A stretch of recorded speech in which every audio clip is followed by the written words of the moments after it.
마감 시황 전해드리겠습니다. 오늘 뉴욕 증시는 실업 지표가 부진하게 나왔지만 추가 부양책 타결이 임박했다는 기대감에 일제히 올랐습니다. 다우지수 0.49%, S&P 500 지수 0.58%, 나스닥 지수는 0.84% 상승했는데요. 특히 나스닥과 S&P 500 지수는 사상 최고치를 경신했고 다우지수도 최고치 경신까지 단 22포인트만 남겨뒀습니다. 간밤에 발표된 지난주 실업보험 청구자 수가 전주보다 2만 3천 명 늘어난 88만 5천 명을 기록하면서 9월 이후 가장 많았는데요. 그래도 오늘 시장은 미국의 재정 부양책이 곧 타결될 것이라는 기대감이 투자 심리를 지지해주는 모습입니다. 현재 민주당과 공화당은 9천억 달러 규모의 부양책 합의에 근접한 것으로 알려졌는데 임시 예산안이 종료되는 이번 주말까지는 법안이 통과될 것이라는 전망이 나왔습니다. 이렇게 3대 지수가 기분 좋게 오르면서 11개 섹터도 대체로 상승했는데요.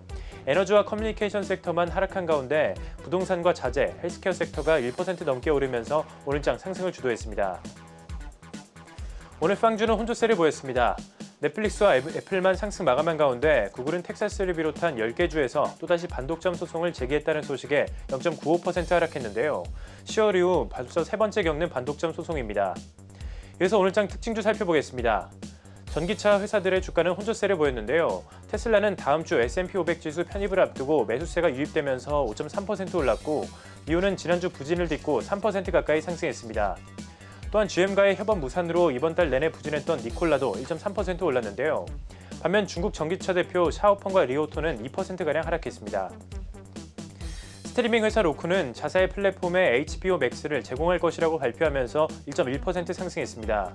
HBO Max는 지난 5월에 출시됐지만 미국에서 가장 인기 있는 스트리밍 플랫폼인 로쿠와 아마존 파이어에는 서비스되지 않았는데요. 지난달에 아마존과 계약을 맺은 데 이어 이번에는 로쿠와 합의에 성공한 겁니다. 반려동물 용품 판매업체 추이는 투자은행 리더미 내년에 추이가 강력한 성장세를 기록할 것으로 본다고 전망하면서 6.4% 올랐습니다. 추이는 여러 증권사가 향후 긍정적인 전망을 내놓으면서 이번 주에만 17% 넘게 올랐습니다. 오프라인 약국체인 라이트에이드는 3분기 호실적을 발표한 뒤 오른장 17.3% 급등했는데요. 시장에서는 5센트의 주당 순손실과 58억 4천만 달러의 매출을 예상했지만 라이트에이드는 시장 점유율 확대에 힘입어서 40센트의 주당 순이익과 61억 2천만 달러의 매출을 기록했다고 발표했습니다. 마지막으로 상품 시장 살펴보겠습니다. 국제유가는 경기 회복 기대감에 따른 원유 수요 증가 전망과 지난주 미국의 원유 재고가 314만 배럴 대폭 감소했다는 소식에 상승했습니다. WTI는 1% 올라 48달러 선을 회복하면서 9개월 만에 최고치를 기록했고 브렌트유도 0.7% 상승하고 있습니다.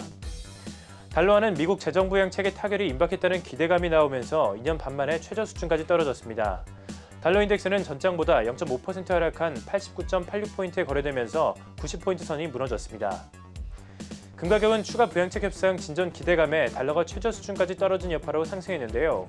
전일 대비 1.6% 오른 1,889달러 선에 거래됐습니다. 한편 전날 급등했던 비트코인이 오늘도 랠리를 펼치면서 장중한 때 23,000달러를 넘어섰습니다.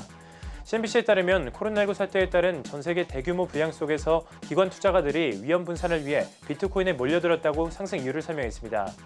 비트코인은 올해에만 200% 넘게 올랐는데요. 비트코인은 우리 시간 6시 기준으로 6% 오른 22,600달러 선에 거래되고 있습니다. 마감 시황 전해드렸습니다.